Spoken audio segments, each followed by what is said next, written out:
5 Live Boxing. And we're talking boxing between now and 10:30 on 5 Live Sports. So much to look forward to this weekend. Amir Khan's world title fight against Danny Garcia, which will be live on 5 Live at around about 4 o'clock on Sunday morning. And then there's the heavyweight grudge match too between Derek Chisora and David Haye. Steve Bunce has returned and Dave Farrell will join us shortly from Las Vegas. He's currently watching Khan's media workout. First though, Steve, news that Amir Khan is once again the WBA light-welterweight champion, but a light welterweight super champion, according to his promoter Richard Schaefer. What's that all about, do you think? Well, the super was added to championship belts a couple of years ago, and the WBC used the word diamond. And basically, what it is, it's a cash cow. If you've got a fantastic champion and he's beating everybody, what you do is you make him the super champion, and that creates the regular title as a vacant title, so someone can fight for that title. So that means that not only are there 4 or 5 recognised governing bodies who all have a champion, several of them now have either a super champion or a diamond champion, just to confuse it. So Khan was the super champion. He lost it controversially in that fight with Lamont Peterson. Couldn't fight Lamont Peterson again because Lamont Peterson failed a test for synthetic testosterone, which he had inserted into his hip. So consequently, he was stripped of the title. We assumed that this Saturday at the Mandalay Bay, we assumed that Khan's old title would be on the line as a vacant title. But thankfully, I think the WBA, the boys from Caracas, have seen sense and given him his belt back. And rightly so, if you don't mind me saying so.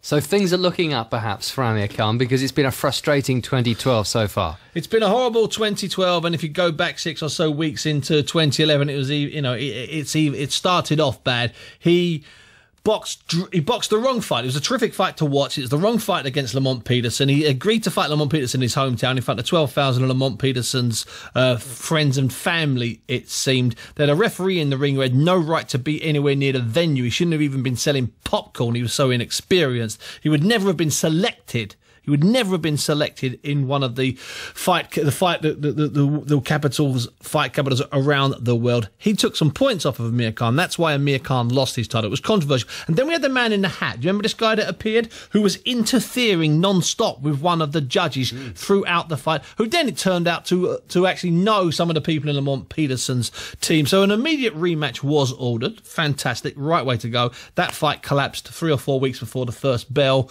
when our team had our tickets to fly out there and do it live for 5 Live. Lamont Peterson has been stripped of his WBA belt, which now Amir's been given back. However, he still holds the IBF belt. It sounds complicated because, Russell, it is complicated. It's boxing. It's boxing, and if it wasn't complicated, we'd have a 5-minute show, not an hour-long show every month. Now, this is the better fight, isn't it, at the weekend? The Danny Garcia, Amir Khan fight. It's the legitimate fight, though, isn't it? But it's going to be overshadowed by Chisora against Haye. Let me tell you how legitimate it is, okay? There's been a guy as the number 1 contender at the WBC for 3 years. Since he's been the number 1 contender, 7 people have fought for the title. There have been 4 different champions.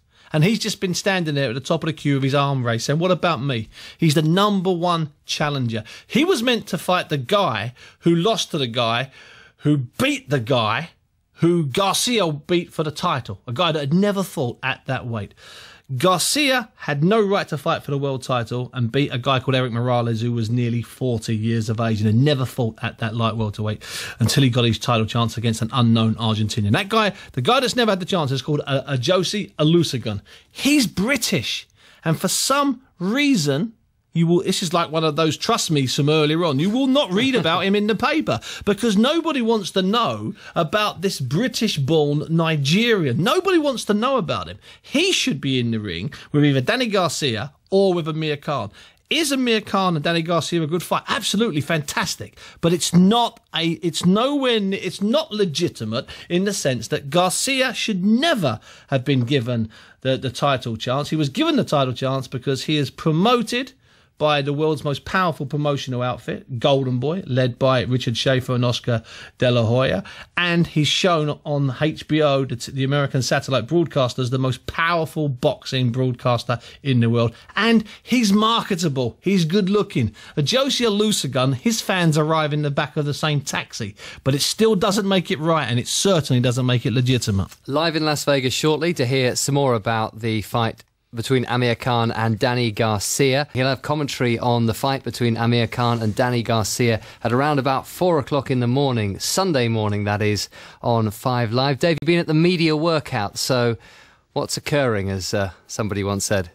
Yeah, well, no segregation necessary. Someone did bump into my producer in the lift and things got a bit nasty for a second, but we didn't need a fence, that's for sure. But media workout's been really, really interesting. Decent crowd, I would say, not spectacular. And that, in some ways, is the theme of this fight. I mean, it's an absolutely huge fight, of course. It's a world title fight, unlike the one that you've been discussing. But they're not expecting a gigantic crowd. But, of course, we are seeing unbeaten Danny Garcia against Amir Khan, who is on the way back and frustrated after 7 months out as well, and really looking to make his mark and then step up a weight division for some of the big money fights that are on offer there. So what we've seen at the weigh-in is a very interesting father in the shape of Angel Garcia. I know we're going to hear from in a few moments' time, who talks his son up, who clearly loves his son so much and has had such a big influence on his career, and has been saying plenty about Amir Khan, some of it pretty unfortunate in the build-up to the fight, but you do get the impression from him, first of all, that he feels it's part of the game, and he knows what game he's playing. He's trying to rile Khan, trying to make him an angry fighter, which he feel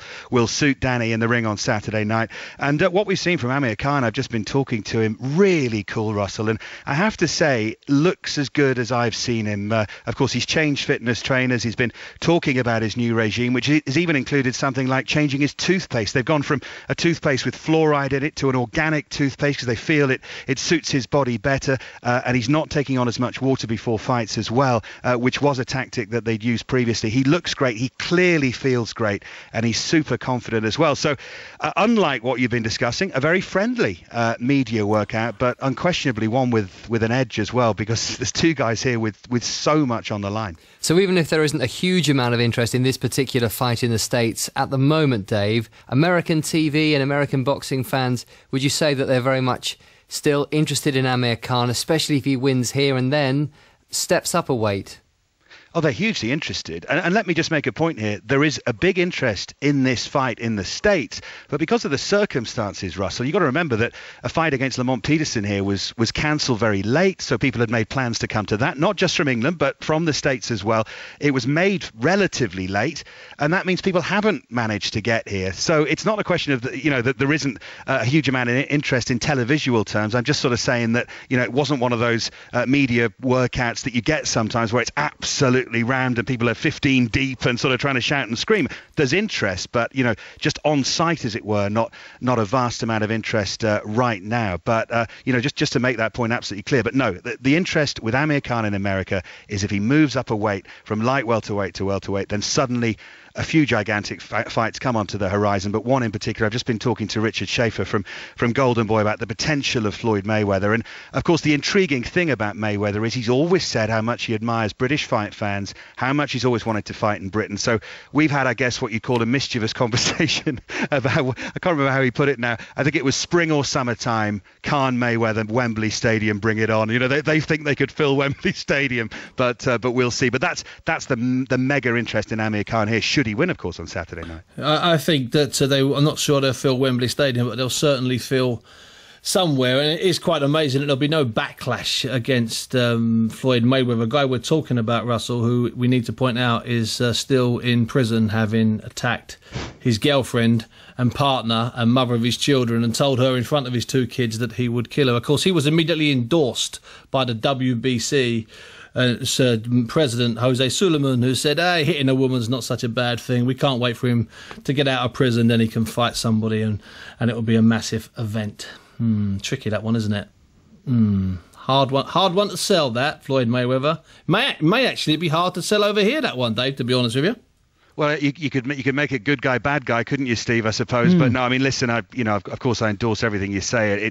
It does make him very hard to sell. But isn't he one of those people who just has that magnetism about him? Whatever he's done in his life, I mean, he's someone who sells tickets, isn't he? He's got records for pay-per-view. I think he's in the sort of 4 of the top 6 ever pay-per-views. And also, what's been divulged recently, because he's Forbes' highest earning athlete in the world, above all the cricketers, not obviously the cricketers, above all the tennis players and golfers. He's the highest paid athlete in the world, and it's subsequently emerged that as the promoter of his events, he pays for everything. He pays the opponent, so everything. He controls every single thing. He controls every single piece of popcorn sold, and for that alone. I'm a fan of his, by the way. For that alone, he needs to be applauded. He's putting in place a fantastic working model.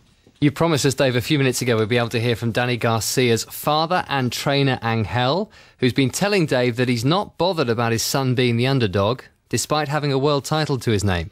That's just life in general. It's life in general. Life ain't easy. Nothing fall from the sky. You got to go out there and get it. So Danny got to go out there and get it. It's not going to fall. He's sitting home in bed. It's not going to fall out the sky. When I had my children, I survived by myself. I went out there. Nobody ever knocked on my door and gave me milk. And I taught my kids to be hard workers, and life will pay off. They hard workers. So how's he going to go out and get it on Saturday night? Well, he's going to go out there and show the world what he's about. What was another question to this? Beat the balls out of Khan. That's all it is.